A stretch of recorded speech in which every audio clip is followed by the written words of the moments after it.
በስመ አብ ወወልድ ወመንፈስ ቅዱስ አሐዱ አምላክ አሜን። ውድ የጌቴሴማኒ ቤተሰቦች እንደምንሰነበታችሁ፣ እንደምን ስለዚች ለተቀደሰች ለተባረከች ዕለት እግዚአብሔር በሰላም በጤና አደረሳችሁ።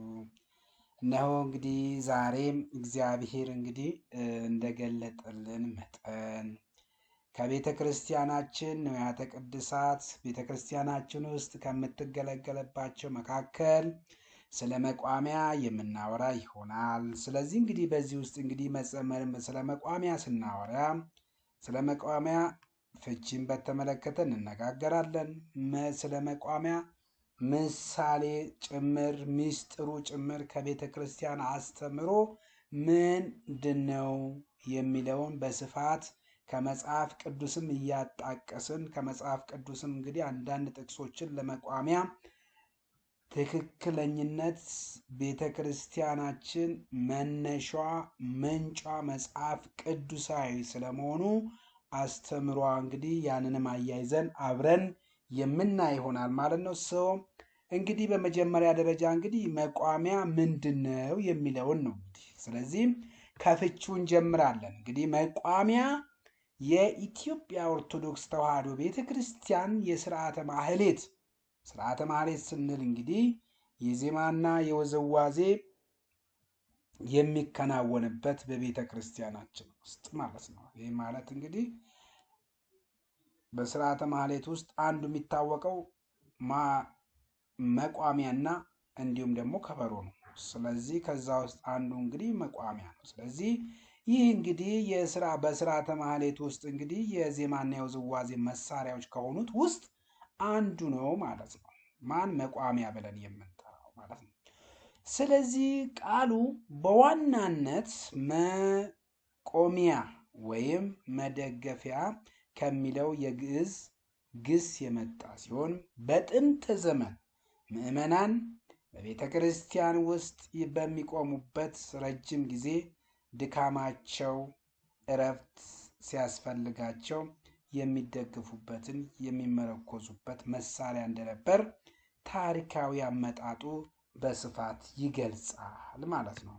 መቋሚያ ብለን የምንጠራው እንግዲህ ከስሙ እንደምንረዳው እንግዲህ መቋሚያ ከትርጓሜው ራሱ በእኛ በአማርኛ ራሱን ስናስበው እንግዲህ ምንድነው እሱ የመደገፊያ ወይም ደግሞ ራሳችንን ከድካም የምናሳርፍበት እንድንበረታ ከሚያደርገን መካከል እንግዲህ አንዱ እስከ መጨረሻው ድረስ እንግዲህ ለምሳሌ ስርዓተ ቅዳሴ ሲቀደስ በማህሌት ጊዜ እንግዲህ በስርዓተ ማህሌት ጊዜ የዜማዎች አሉ፣ የአቋቋሞች አሉ። በነዛ ውስጥ እንግዲህ ድካም ስሜት እንዳይኖር ያንን መቋሚያ እንግዲህ መደገፊያ እናደርገዋለን። ስለዚህ ያ መደገፊያ ደግሞ እንድንበረታ ከሚያደርገን መካከል ነው ማለት ነው። ስለዚህ ይሄንን ስንል እንግዲህ ርዕሱ እንግዲህ ለምሳሌ መቋሚያ ስንል እንግዲህ የሰማያዊ ዜማ መሪና የመንፈስ ኃይል መገለጫ ነው ማለት ነው። ምን ማለት መቋሚያ ስንል የሰማያዊ ዜማ መሪና የመንፈስ ኃይል መገለጫ መሆኑን ያስተምራሉ እንግዲህ ሊቃውንተ ቤተ ክርስቲያን። ለዚህም ነው እንግዲህ መቋሚያ በቤተ ክርስቲያን ስርዓት አምልኮ ውስጥ ቀላል የእንጨት ዘንግ ሳይሆን በጥልቅ ምስጢር የተሞላ መንፈሳዊ መሳሪያ ነው። እንደ ማንኛውም መደገፊያ ስንል እንግዲህ ለምሳሌ የምናውቀው በተለምዶ የምንይዛቸው ዱላዎች አሉ፣ የምንመረኮዛቸው ምርኩዞች አሉ፣ እነዛ ነገሮች አሉ። ግን ይሄ ከነዛ ሁሉ በጣም የተለየ ነው። ምክንያቱም በውስጡ ራሱን የቻለ ምስጢር አለው። የመቋሚያ አሰራሩ ራሱን የቻለ በቤተ ክርስቲያናችን ምስጢር አለው። እንግዲህ ለዚህም ነው ቤተ ክርስቲያናችን እያንዳንዷ የምትጠቀምባቸው መሳሪያዎች የሚገልጹት የሚያሳዩት እንግዲህ ስለ ኢየሱስ ክርስቶስ ነው የሚሰብኩት የሚያስተምሩት። ይህም እንግዲህ ስንል እንግዲህ ለምሳሌ በብሉይና በሐዲስ ኪዳን ካለው የበትር ምሳሌነት ጋር የተያዘ ነው ይለናል። እንዴት እንደሆነ እናያለን። ለምሳሌ ቁልፍ ጥቅስ ብለን የምናስቀምጣቸው በጣም ለዚህ ወሳኝነት ብዬ ካስቀምጧቸው 24 መዝሙረ ዳዊት ምዕራፍ 23 ከቁጥር 4 ላይ በሞት ጥላ መካከል እንኳን ቢሄድ ይላል አንተ ከእኔ ጋር ነህና ይላል። በትርህና ምርኩዝ ያጸናኛል ብሏል። ይሄ እንግዲህ የተናገረው መዝሙረ ዳዊት ውስጥ የተጻፈው ልበ አምላክ ቅዱስ ዳዊት ነው። ልብ በሉ። ምንድን ያለው ዳዊት ስንል እሱ እንግዲህ ዳዊት የተናገረው በዛ በመቋሚያ ወይም ደግሞ በትርህና ምርኩዝ ያጸኑኛል ነው። እንግዲህ ይህንን ስንል እንግዲህ ሰው በሞት ጥላ መካከል እንኳን ብሄድ ነው ያለው፣ አንተ ከእኔ ጋር ነህና ነው ያለው። ስለዚህ በሞት ጥላ መካከል እንኳን ብሄድ አንተ ከእኔ ጋር ነህና በትርህና ምርኩዝ ያጽናኑኛል ብሎ ተናግሯል። ልበ አምላክ ቅዱስ ዳዊት ማለት። ስለዚህ ይሄ የሚያሳየው እንግዲህ አንድ የመቋሚያ የሚስጥራዊ የተሞላ መንፈሳዊ መሳሪያ መሆኑን እየተናገረ ነው። ምክንያቱም መቋሚያ ስንል እንግዲህ በመጀመሪያም እንደገለጽ ነው የሚያበረታን ከድካም መንፈስ የሚያወጣን ብለናል። ይሄ ደግሞ ልበ አምላክ ቅዱስ ዳዊት ደግሞ አልፎ ተርፎ በሞት ጥላ መካከል እንኳን ብሆን ከኔ ጋር ነህና አለ፣ በትርህና ምርኩዝህ ያጽናኑኛል ብሎ ተናግሯል። የመቋሚያ ስጋዊ ትርጉም ምንድን ነው ስንል እንግዲህ መደገፊያ ብለናል። ስለዚህ እንግዲህ በረጅም የጸሎትና የቅዳሴ ጊዜ ምዕመናን ለድካም ማረፊያነት የሚጠቅሙበት አካላዊ መደገፊያ ነው ብለናል በመጀመሪያ። ስለዚህ ይሄ እንግዲህ መንፈሳዊ ትርጓሜው ጋር ስንመጣ በሕይወት ጉዞ ድካም ሲሰማን በእግዚአብሔር ኃይልና ቃል መደገፍ እንዳለብን ያሳየናል። ልብ በሉ፣ እኛ ሰዎች ነን፣ እኛ ደካማዎች ነን። ስለዚህ በድካም ውስጥ እያለን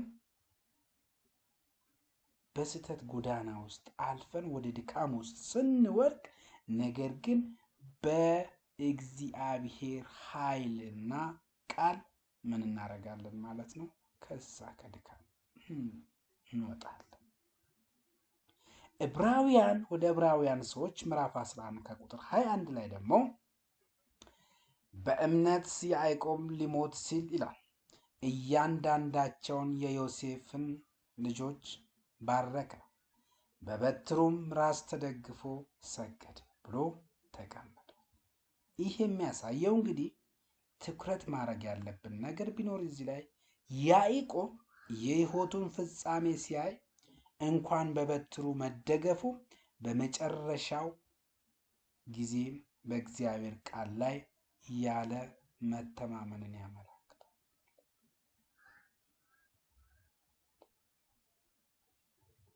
ለዛም በእግዚአብሔር ቃል ላይ ያለ መታመንን ያመላከተበት እያልን ያለው መቋሚያ ለስልጣንና ለስምሪት ነው ሲባል ደግሞ በሊቃውንት እጅ መሪ ጌታው መቋሚያውን እንደ መሪ ዘንግ በመጠቀም ዜማውንና ውዝዋዜውን ይመራል።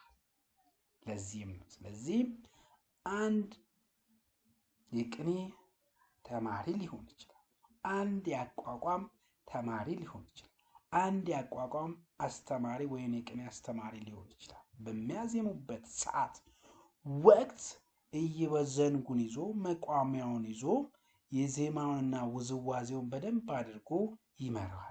ይህ ደግሞ የመንፈሳዊ መሪነትና የስልጣን ምልክትን ያሳያል። ሌላው ደግሞ የእረኝነት ምሳሌ በትር ወይም ደግሞ መቋሚያ እረኛ በጎቹን የሚመራበትና የሚጠብቅበት መሳሪያ ነው ማለት ነው። ትኩረት ደግሞ እዚህ ላይ ለምሳሌ አሁን ይሄን ስንል የእረኝነት ምሳሌ ስንል ለምሳሌ ሚክያስ ምዕራፍ 7 ከቁጥር 14 ላይ በእነርሱ መካከል ብቻቸውን በዱርና በቀርሜሌዎስ የሚኖሩትን ሕዝብህን በበትር እረኛቸው ብሏል። የዮሐንስ ወንጌል ምዕራፍ 10 ከቁጥር 11 ላይ ደግሞ እኔ ቸር እረኛ ነኝ፣ ቸር እረኛ ነፍሱን ስለ በጎቹ ያኖራል ብሎ ኢየሱስ ክርስቶስ አምላካችን መድኃኒታችን ተናግሯል። በተጨማሪም በቤተ ክርስቲያን የሚሰጡት ትምህርትና ተግሳጽ ምዕመናን ወደ ትክክለኛ መንገድ ለመምራት እንደ እረኛ በትር ያገለግሉበታል። ለዚህም ደግሞ ሊቃውንተ ቤተ ክርስቲያናችን እንዲሁም ደግሞ የቤተ ክርስቲያን መሪዎች፣ ጳጳሳት የሚይዙት መቋሚያ እንደ የእግዚአብሔር ኃይል መገለጫ ነው ስንል ደግሞ በነቢያት እጅ በብሉይ ኪዳን በትር የእግዚአብሔርን ኃይል መግለጽ ዓላማ ነበረው። ዘጸአት ምዕራፍ 4 ከቁጥር 2 እስከ 4 እግዚአብሔር ለሙሴ ተአምራት እንዲሰራ የሰጠው የእግዚአብሔር በትር አንዱ ነው። ዘጸአት ምዕራፍ 14 ከቁጥር 16 ላይ ደግሞ አንተም በትርህን አንስተ እጅህን በባህሩ ላይ ዘርጋ ክፈለው፣ የእስራኤልም ልጆች በባህር መካከል በየብስ ይሻገራሉ።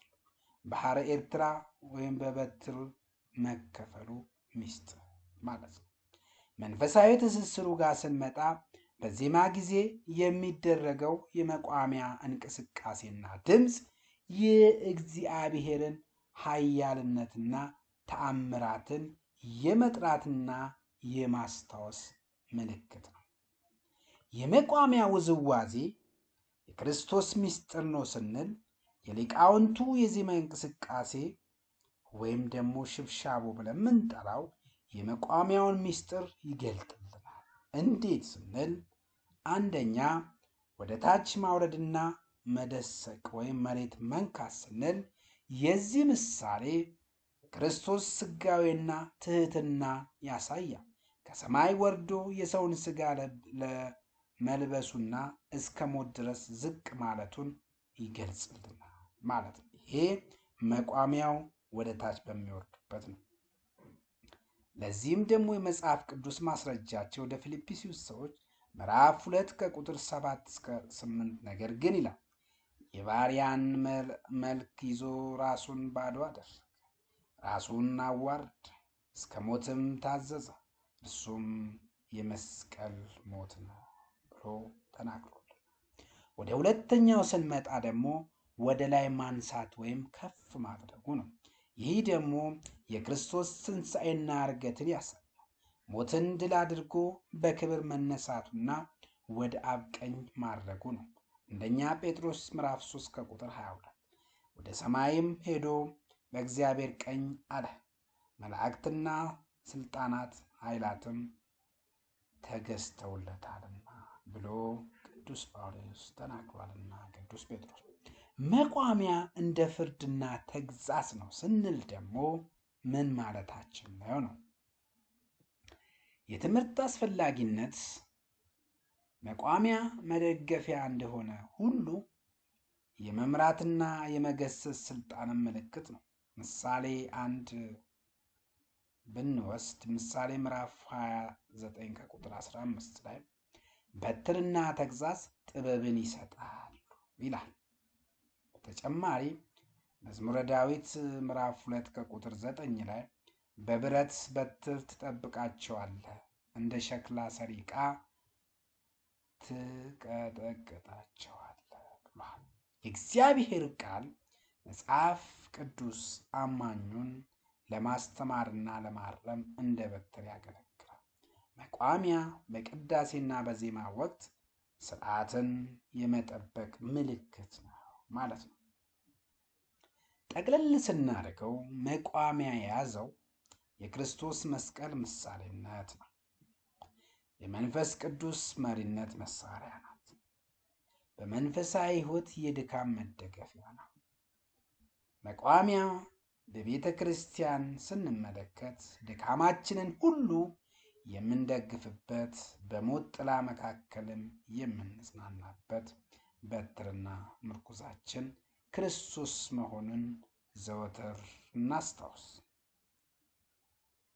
በዕለታዊ ሕይወታችን እውነተኛ መቋሚያችንና መደገፊያችን የሆነውን እግዚአብሔር ቃል ምን ያህል እንጠቀምበታለን እስኪ ይችን ጥያቄ እናንተ አቅርብ ያለውና መልሱን ከእናንተ ጠብቃለሁ። አነሳስቶ ያስጀመረን አስጀምሮ ያስፈጸመን ለልዑል እግዚአብሔር ክብር ምስጋና ይግባው። ወስብሐት ለእግዚአብሔር አሜን።